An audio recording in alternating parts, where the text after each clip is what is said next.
a nossa economia e desenvolvimento sai de Porto Alegre e estamos aqui na terra do Carlos Nobre, saudoso Carlos Nobre, Guaíba. Ele dizia, terra é Guaíba. E aqui em Guaíba nós estamos na Celulose rio-grandense com o presidente Walter Lídio Nunes. Presidente, prazer em tê-lo novamente aqui, prazer, né? Tê-lo Num aqui. momento efervescente para a cidade e para o estado, né? Com o investimento que a Celulose rio-grandense está fazendo no Rio Grande do Sul, que está movimentando toda a economia da região. Como é que está em andamento o projeto? Bom, o projeto está seguindo fielmente o cronograma estabelecido. As implantações já começaram, as empresas já contratadas. As empresas subcontratadas estão nesse momento sendo também selecionadas, boa parte já até foi integrada. E, então o cronograma está aí, ó, maio de 2015 estaremos já operando essa unidade aqui. A gente que vem de Porto Alegre para Guaíba, aqui pela Estrada do Conde, já quando chega na cidade vê a mudança, né? Por exemplo, da infraestrutura viária que a cidade de Guaíba está tendo.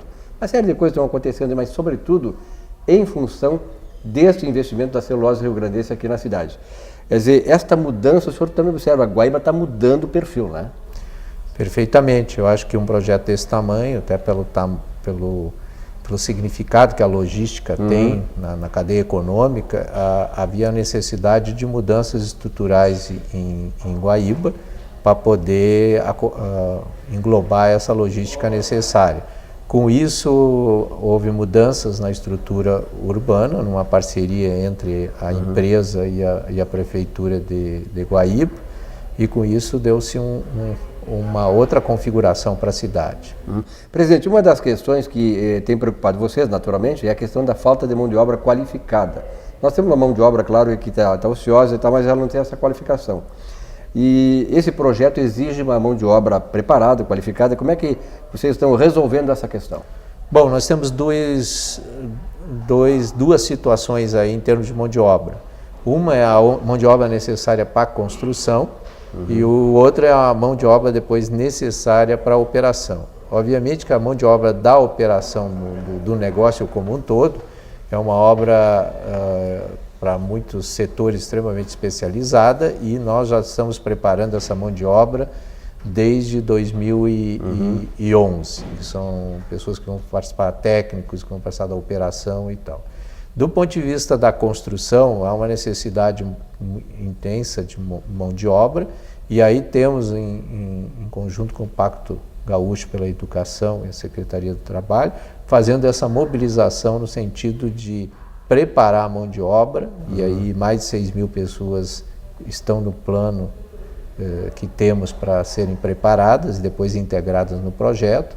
E fora isso, estamos buscando também a mão de obra que está disponível aí no mercado, no sentido que se evite ao máximo a trazer mão de obra de outras regiões do Brasil para montar esse projeto. Esse projeto, no seu pico, pode chegar a 8.000 pessoas envolvidas na obra. Então, como vês, é muita gente e trazer gente de fora não é o que a empresa pretende. Por causa disso que temos feito esforços no sentido de capturar a mão de obra no Rio Grande do Sul. Esse é um problema recorrente da mão de obra, até porque eu moro na frente do Beira Rio e acontece também na Arena do Grêmio. Lá, o trabalhador do Ceará, de Pernambuco, do Nordeste, do Norte do Brasil, né, representam quase 80% da mão de obra deles, né? O fato de vocês centralizarem e buscarem justamente aproveitar a mão de obra aqui é importante, porque valoriza o trabalhador daqui, né? É verdade. E para isso a gente procurou também fazer uma abordagem diferenciada em relação às experiências que se verificou até aqui, porque estudamos os casos e verificamos que efetivamente entre a intenção e os resultados não se viu uma boa compatibilidade entre o que se intencionava e o que se conseguiu. E aí estudamos quem é esse público, estudamos a psicologia social, por que as pessoas, sendo potenciais de integrar-se a esse programa, não se integravam. E aí mudamos um pouco a abordagem desse programa e com isso estamos conseguindo os resultados. O Secretaria de Trabalho também no Cinemóvel tem feito um trabalho de ir às comunidades, de capturar as pessoas lá nas comunidades, fazendo uma aproximação delas à oportunidade de formação ou de integração no projeto. Presidente, os mercados funcionam muito de maneira interligadas hoje, nessa economia globalizada, né? Nós estamos assistindo no Brasil uma valorização do dólar, que fazia muito tempo que não acontecia. Isso implica em quê? Nos investimentos, nos projetos da celulose rio-grandense e no mercado em que ela atua? Bom, como a empresa é uma exportadora de commodity, evidentemente que a desvalorização do real é positiva. Ela tem um resultado favorável à empresa, porque ela, em suma, seu faturamento em boa parte está ligado à venda em dólar, valorizando o dólar, efetivamente nós temos uma redução no custo quando considerado em dólar e, portanto, isso aumenta a nossa margem. E mercado de celulose no mundo? O senhor que um dia nós estávamos conversando aqui, né, e o senhor tem um conhecimento muito vasto, muito amplo, desse que é um mercado complexo, né, presidente? Como é que está o mercado de celulose no mundo? Bom, o mercado de celulose no mundo, ele se expande com uma determinada correlação, uma correlação bastante próxima ao crescimento do PIB mundial. Então, na razão que o PIB mundial começa a sair um pouco daquele fundo do poço que a macroeconomia mundial estava, há um aumento da demanda por celulose, conforme o crescimento do PIB. E o outro fator que também afeta esse mercado é a desativação de fábricas no hemisfério norte por não ter competitividade com a celulose hoje que se produz no hemisfério sul, e aí leia-se principalmente Brasil. Com isso, há uma redução de oferta por parte de fábricas do hemisfério norte e por outro lado, soma-se o crescimento do PIB mundial e, portanto, da demanda de celulose. Então, dois fatores que influem na demanda. Tá? Dois momentos importantes para vocês, né? Importante, quer dizer, a gente vai entrar no mercado, evidentemente que tem outros projetos também que entraram e que vão entrar aí nos próximos tempos. Tem uma fábrica do Uruguai que também vai entrar no mercado no início do próximo ano. Tem também uma outra na Suzano, no Maranhão, que também vai entrar no mercado. Mas, de qualquer forma, nós entramos, como produtor de commodity, existe uma variável importante, que é teus custos de produção. Porque numa commodity a gente não faz o preço, faz apenas o custo. E a nossa unidade é seguramente a unidade que tem uma formação de custos mais competitiva em relação aos outros projetos que têm entrado no mercado atualmente. O Brasil, mercado interno, como importância para a celulose rio-grandense? O mercado brasileiro, ele é um mercado que vai absorver talvez 5 a 7% do que a gente vai produzir aí a mais, tá? E o resto é basicamente para o mercado globalizado. Presidente, claro que o senhor tem uma experiência muito grande nisso, que nós já falamos que os mercados são muito interligados hoje, né? Como é que o senhor está vendo assim a condução da política econômica no Brasil? Porque nós estamos num processo de retração, quer dizer, nós tivemos aumento de PIB insuficientes, né? E como o governo estava vinculado a um estímulo no consumo para aumentar o produto interno bruto, hoje isso se vê que está esgotado e se busca outras alternativas para que o Brasil possa crescer, digamos, deveria crescer no mínimo 4% a 5%. E como é que o senhor está vendo o encaminhamento da política econômica no Brasil nesse processo de retração, inclusive com o mercado chinês agora tentando se sobreviver melhor, quer dizer, ter um impulso maior? Eu acho que basicamente o Brasil tem que ter uma opção mais decidida a favor do investimento. Houve nesses últimos tempos um estímulo ao consumo e eu acho que tinha que se estimular mais o investimento. Aí entram outras questões importantes, que é a competitividade sistêmica do país, que é algo que eu acho que é subdiscutido, porque hoje numa economia globalizada tu tem que construir a tua competitividade sistêmica.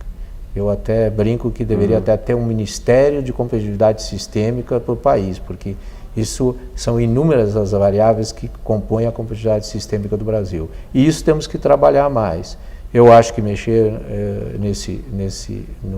na relação dólar-real, que muitos países já fizeram isso, é um fato importante, mas existe uma série de coisas do famoso custo Brasil que tem que ser atacado. As infraestruturas brasileiras são extremamente deficientes, a educação brasileira é deficiente, a relação capital-trabalho no Brasil é anacrônica, quer dizer, vem do tempo de Getúlio Vargas, quando existe já outros ambientes de trabalho que a tecnologia da informação criou, que não estão contempladas nesta visão. E o custo de capital, que caiu, está voltando a subir de novo, e por aí vai. O Brasil praticamente não tem uma posição favorável